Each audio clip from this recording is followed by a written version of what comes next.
చాలా ఇంట్రెస్టింగ్ అయిన న్యూస్ చెప్పబోతున్నామండి మనం. ఎలా అంటే వైసీపీ ఓటమికి కారణాలు ఏంటేంటో అనుకున్నాం. మనం అనుకున్న కారణాలు అన్నీ కాదంట. వైసీపీ ఓడిపోయింది ఈ 2 కారణాల వల్లేనంట. ఈ 2 ప్రధాన కారణాల వల్లే వైసీపీ ఓడిపోయిందంట అని వైసీపీ నాయకుడు మంత్రిగా చేసినటువంటి వ్యక్తే చెప్తున్నారు ఈ మాటలు. కాబట్టి వైసీపీ ఎందుకు ఓడిపోయిందా అనేది నాకు తెలియదు, మీకు తెలియదు. ఇప్పుడు ఆయన చెప్తే కానీ తెలియదు నాకు వాస్తవంగా. అంటే నేను వేరే లెక్కలేసుకున్నాం. అంటే కొంతమంది ఏమన్నారంటే వైసీపీ ఓడిపోవడానికి ఈవీఎంలే కారణం అన్నారు. కాబట్టి ఈవీఎంల కారణం కాదు, ఈ 2 కారణాలే అని అంటున్నారు. ఆ 2 కారణాలు ఏంటో నేను చెప్పే ముందు ఫస్ట్ లైక్ చేయండి. రాష్ట్రం మొత్తం తెలియాలి ఈ ఇన్ఫర్మేషన్. కాబట్టి లైక్ చేయండి మీ బాధ్యత. నాకు కూడా మోటివేషన్ ఉంటుంది. అలాగే కొత్తగా మన ఛానల్స్తో పక్కగా సబ్స్క్రైబ్ చేయండి, షేర్ చేయండి. అలాగే ఫస్ట్ అయితే కనుక లైక్ చేయండి. ఏంటంటే వైసీపీ ఓటమికి గల కారణాలు ఏంటంటే కనుక నేను చాలా కారణాలు చెప్పాను. ప్రధానంగా ఓ 10 కారణాలని నేను గతంలో వీడియో చేశాను. కానీ ఆ కారణాలు ఏమీ కాదు. వైసీపీకి మెయిన్ ఓడిపోవడానికి గల కారణం ఏంటంటే జోగి రమేష్ గారు ఒక టీవీ ఇంటర్వ్యూలో చెప్పాడు. ఆయన ఏం చెప్పాడో ఆయన నోట్లోంచి ఆ మాటలు మనం విందాం. వినే ముందు అంటే యాక్చువల్గా ఇప్పుడు వరకు వైసీపీ ఎక్కువగా ప్రధానంగా ఆరోపించింది ఏంటంటే ఈవీఎంలను ట్యాంపరింగ్ చేయడం ద్వారా గెలిచింది కూటమి ప్రభుత్వం అనేది అంతే. అంతేకాదు ఇంకోటి ఏంటంటే లేకపోతే ఛార్జింగ్ ఇంకా ఫుల్ ఉండడం ఏంటి, తక్కువగా ఉన్న ఛార్జింగ్ ఈవీఎం మిషన్లు మరీ ఫుల్ అవ్వడం ఏంటి, ఇలా కొన్ని ఆరోపణలు చేసింది ఈవీఎంల మీద.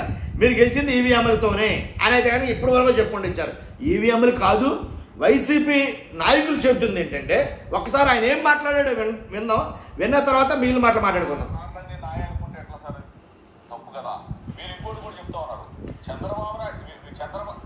చంద్రబాబు నాయుడు గారి సచివాడిని అని అన్నారు అని చెప్పేసి ఆ మాట ఏదన్నా ఒకవేళ అంటే అది 100కి 100 నేను కాదు, నా కుటుంబ సభ్యులు కూడా, నా భార్య కూడా ఆ రోజు ఒకవేళ ఆ విజువల్ చూసిన ప్రతి ఒక్కళ్ళు కూడా తప్పు మమ్మల్ని అడిగారు, మమ్మల్ని నిలదీశారు. అసెంబ్లీకి వెళ్ళొచ్చి మమ్మల్ని అడిగారు. నా భార్య అడిగింది నన్ను. జోగి రమేష్ గారు కాదు, లేదా నారా భువనేశ్వరి గారు అనే కాదు, రాష్ట్రంలో ఏ మహిళ గురించి తప్పుగా మాట్లాడినా అది తప్పే మమ్మాటికి. దాంట్లో ఎలాంటి మహిళల గురించి తప్పుగా మాట్లాడడానికి మీరెవరండి, నేను ఎవరండి? అసలు మాట్లాడడానికి ఆ రైట్స్ మనకి ఎక్కడ ఉన్నాయి? అది మమ్మాటికి తప్పే ఎవరు మాట్లాడినా. కాదంట్లో మీరు అసెంబ్లీకి వెళ్ళేది ఇటువంటి పరిగమాల మాటలు మాట్లాడే భాష కోసమా? అటువంటి మాట మాట్లాడొచ్చా? చంద్రబాబు నాయుడు గారి భార్యను తీసుకొచ్చి మాట్లాడొచ్చా అని చెప్పి మమ్మల్ని అడిగారు. మేము తలదించుకునే పరిస్థితి. కానీ కొంతమంది చేసిన పనుల వల్ల పార్టీకి నష్టం కలిగి ఉంది. జోగి రమేష్ గారి భార్య జోగి రమేష్ గారిని అడిగిందంట, ఏమని, మీరు అసెంబ్లీకి వెళ్ళేది ఇలాంటి పరిగమాల మాటలు మాట్లాడడానిక, అంటే మహిళల్ని కించపరచడానిక అని జోగి రమేష్ గారి భార్య జోగి రమేష్ గారిని నిలదీసిందంట. ఇది ఎవరి గురించి కొన్నారో వల్లభనేని వంశీ గారు ఎవరైతే నారా భువనేశ్వరి గారి గురించి తప్పుగా మాట్లాడారో ఆ మాటల గురించి బయట ఉన్న మహిళలు చాలా మంది మాట్లాడారు. వైసీపీ పార్టీ ఓడిపోవడానికి ప్రధాన కారణాల్లో ఒక కారణం ఇది అని ఆయన చెప్తున్నాడు. అర్థమైంది కదా? వాళ్ళ వల్ల కలిగి ఉండొచ్చు, నా వల్ల కలిగి ఉండొచ్చు ఏమో లేవు. కానీ కొన్ని విషయాలు తప్పుగానే ఖండించుకోవాలా. దీన్ని మేమందరం కూడా బేరీ చేసుకోవాలి. ఓటమిలో కారణాలు ఉంటాయి, ఇది కూడా కారణం అవ్వచ్చు. లేకపోతే నేను అయ్యన్న పాత్రుడు గారు ఇట్లా అన్నారని చెప్పేసి నేను ఆవేదన చెంది నేను బాధపడి చంద్రబాబు నాయుడు గారి ఇంటి దగ్గరికి నిరసన తెలియజేయడానికి వెళ్తే దాన్ని తీసుకెళ్లి ఆ ఖాతాలో ఇచ్చాము. అది కూడా తప్పు అవ్వచ్చు. కానీ మేము కూడా దాన్ని ఆత్మ పరిశీలన చేసుకుంటున్నాం. అశోక్ 100% తప్పుగానే ఖండించాల్సింది. అంబటి రాంబాబు గారు ఏమన్నారో నాకైతే తెలియదు. కానీ మీరు చెప్పినట్టుగా ఒకవేళ ఆ కామెంట్ కానీ జరుగుంటే, నేను ఆ రోజున అసెంబ్లీకి లేట్గా వెళ్ళా, ఆ కామెంట్ కన్నా ఎక్కడైనా ఉచ్చరించుంటే 100% 100కి 100 తప్పు. పార్టీకి అది ఒక మంచిది కాదు. ఎందుకంటే పార్టీలో ఉన్న వ్యక్తులు ఒకవేళ వ్యక్తిగతంగా లేకపోతే పార్టీ పరంగా ఏదైనా చంద్రబాబు నాయుడు గారి మీద లోకేష్ మీద ఏదైనా ఉంటే వాళ్ళని మాట్లాడాలి. కానీ ఇంట్లో ఉన్న తల్లిదండ్రులు, ఒక తల్లిని ఉద్దేశించో లేకపోతే భార్యను ఉద్దేశించి మాట్లాడటం ఇది సబబు కాదని చెప్పేసి నేను ఘంటాపదంగా చెప్తాను సార్. ఎందుకంటే కక్ష లేకపోతే కక్షలో కార్పడ్డానే ఉంటుంది సార్ రాజకీయాల్లో. ఏదైనా ఉంటే మేమే మాట్లాడుకుంటాం, అంతేగాని ఇళ్లలో వాళ్ళ గురించి సార్ ఇది 100కి 100 ఇది కరెక్ట్ కాదు. ఇది ఈ సన్నివేశం చంద్రబాబు నాయుడు గారు ఆ రోజున చంద్రబాబు నాయుడు గారు కన్నీళ్లు పెట్టుకుని వెళ్ళే విషయం కూడా మాకు మైనస్. ఎందుకంటే అది కరెక్ట్ కాదు. చంద్రబాబు నాయుడు గారు ఏదైతే కన్నీళ్ళు పెట్టుకుని ఏడ్చారో అది వైసీపీకి మైనస్ అయిందని జోగి రమేష్ గారు మాట్లాడుతున్నారో, వైసీపీ ఓటమికి ప్రధాన కారణాల్లో ఇది కూడా ఒకటే. కాబట్టి చంద్రబాబు నాయుడు గారు ఎప్పుడైతే ఏడ్చారో మొత్తం రాష్ట్రం మొత్తం కూడా చూసింది. రాష్ట్రం మొత్తం కూడా వెంటనే ఆలోచనలో పడ్డది. కాబట్టి అది మాకు మైనస్ అయింది అని జోగి రమేష్ గారు చెప్పడం జరుగుతుంది.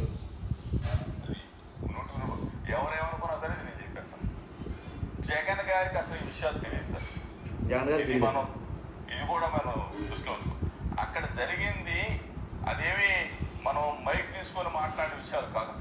అక్కడ లోపల కూర్చున్న మాటలని వక్రీకరించారో లేకపోతే ఇంకోటి కానీ జగన్ గారి దాకా ఈ విషయాలు వెళ్ళలేదు. జగన్ గారు ఒక మానవతావాది. ఎవరన్నా కానీ ఇంట్లో వ్యక్తుల్ని మహిళలను కానీ ఎవరన్నా అంటే మాత్రం వాళ్ళు అక్కడే ఆయన ఖండిస్తాడు. అవసరం అయితే బయటికి వెళ్ళమని చెప్పి చెప్తాడు. అటువంటి గొప్ప వ్యక్తి. ఎందుకంటే జగన్ గారు మహిళల విషయంలో ఆయన చంద్రబాబు నాయుడు గారి కుటుంబ సభ్యులైనా, లోకేష్ గారి కుటుంబ సభ్యులైనా, ఎవరినైనా సరే ఆయన తన కుటుంబ సభ్యులాగా చూసుకుంటాడు. మహిళల విషయంలో ఎప్పుడు కూడా పొరపాటున కూడా ఎవరైనా అంటే మాత్రం ఊరుకోడు. అక్కడ వల్లభనేని వంశీ ఏమన్నాడా లేకపోతే అక్కడ ఉన్న పక్కన ఉన్న వాళ్ళు ఏమన్నారా అనేది నేను వినలేదు. నేను అసలు ఆ రోజు అసెంబ్లీకి కూడా లేట్గా వెళ్ళాను. కానీ ఆ భాష కానీ ఎవరన్నా మాట్లాడితే మాత్రం తప్పు. చంద్రబాబు నాయుడు గారు పెద్దవాడు. నేను ఆ రోజున అసెంబ్లీకి లేట్గా వెళ్ళాను. ఆ సంభాషణ అట్లా జరిగి ఉంటే మాత్రం 100% తప్పు. అది మాకు అది నష్టం, మా పార్టీకి నష్టం. అటువంటి భాష అసలు మాట్లాడుతుంది. చూసాం కదా మాట్లాడిన ఆ మాటలు, వల్లభనేని వంశీ గారు మాట్లాడిన మాటల వల్ల రాష్ట్రంలో వైసీపీకి తీరని నష్టం జరిగింది. కానీ మా పార్టీ ఓడిపోయిందంటే కనుక వల్లభనేని వంశీ గారు అలాంటి మాటలు మాట్లాడడం వల్ల ఆ ప్రధాన కారణాలు ఇది ఒక కారణం. అంతేకాదు చంద్రబాబు నాయుడు గారిని ఏడిపించడం. చంద్రబాబు నాయుడు గారు ఏడ్చింది యావత్ రాష్ట్రం మొత్తం 2 తెలుగు రాష్ట్రాలు చూశాయి. కాబట్టి అది మాకు బాగా మైనస్ అయింది అని ఆయన చెప్పడం జరిగింది. ఇప్పుడు దాకా మరి ఎందుకని ఒప్పుకోలేదో, మరి ఎందుకని చెప్పలేదో తెలియదు. కానీ మొత్తానికి మొమ్మాటికి ఎలాగంటే 100% ఒక మహిళని అలా మాట్లాడితే అలా కాదు, ఎలా మాట్లాడినా మహిళని తక్కువ చేసి మాట్లాడితే అది తప్పే, దాంట్లో తిరిగేలేదు.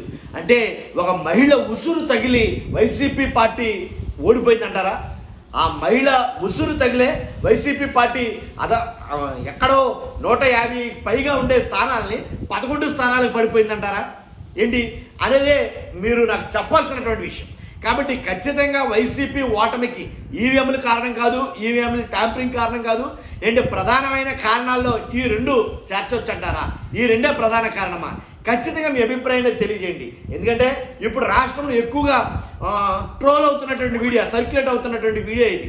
కాబట్టి జోగి రమేష్ గారు ఇలా మాట్లాడారేంటి, కాబట్టి మా వాళ్ళు చేసిందే తప్పు మొమ్మాటికి అని ఎలా మాట్లాడగలిగారు? కాబట్టి ఈ మాటల్లో వాస్తవం ఎంత ఉంది, నిజం ఎంత ఉంది, మీ అభిప్రాయం నాకు కావాలి. ఖచ్చితంగా ఫస్ట్ అయితే లైక్ చేయండి. లైక్ చేసిన తర్వాత కొత్తగా మన ఛానల్ పక్కాగా సబ్స్క్రైబ్ చేయండి, షేర్ చేయండి. Thank you very much.